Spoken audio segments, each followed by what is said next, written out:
laser cutter is a high-tech machine that factories use to cut parts out of metal.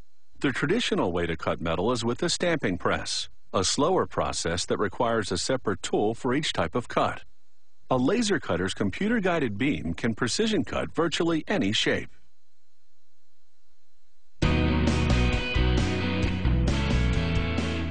A laser cutter is made up of a laser resonator, which produces the beam, and a mechanical system that moves the laser over the metal in a computer-controlled pattern. To build the laser resonator, they mill 2 blocks of aluminum. Each will hold a mirror on opposite ends of the resonator. They will reflect light back and forth inside the chamber to form the laser beam. All the parts go into a cleaning solution because any contaminants would shorten the laser's life. Assembly takes place in a clean room. After mounting the aluminum blocks onto separate aluminum tubes, they slide one tube inside the other. This forms the resonator's main structure.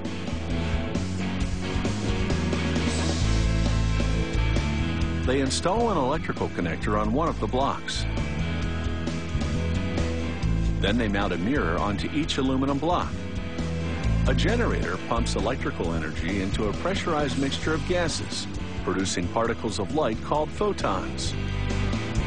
The mirrors at both ends of the resonator direct the photons back and forth, creating the laser beam. They now fill the resonator with that pressurized gas. It's a mixture of nitrogen, carbon dioxide, and helium. For the laser beam to cut well, it has to be the right shape, but the beam is invisible. So to see its shape, they have to shoot it into a plastic cube and observe the formation it makes. They gradually fine-tune the beam's shape by adjusting the mirrors on the resonator. They keep at it until the laser cuts a cone formation in the plastic. On top of the tubes, they install a square housing containing a series of mirrors which further refine the beam. Meanwhile, a robotic welder fuses sheets of steel to construct the laser resonator's housing.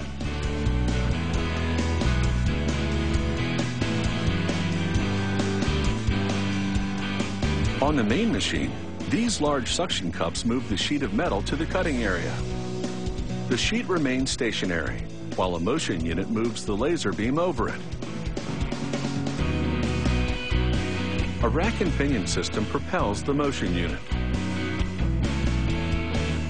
The system's racks must be perfectly aligned for the machine to cut accurately, so a technician uses precision measuring equipment to check the racks, then various tools to make adjustments.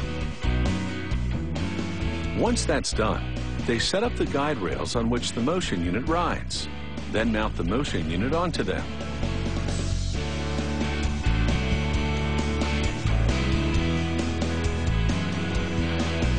They bolt the motion unit to the front of the machine, and the housing that contains the laser resonator to the back of the machine. The resonator creates the laser beam. Mirrors deliver it to the motion unit's cutting head. Lenses inside the head focus the beam on the metal it's underneath. They run a series of tests to ensure the machine cuts with ultimate precision. It all boils down to whether the motion unit moves accurately, which means the drive system racks must be perfectly aligned. After testing, they enclose the cutting head with a safety cover made of sheet metal and plexiglass. The cutting head's copper-tipped nozzle emits the laser beam, while a curtain of brass pins confines that beam to a restricted area. The motion unit moves in 3 axes, enabling the laser beam to cut different thicknesses in 2 dimensions. A stamping machine leaves rough edges that workers must grind smooth afterward. But a laser cutter leaves a smooth edge that needs no further work.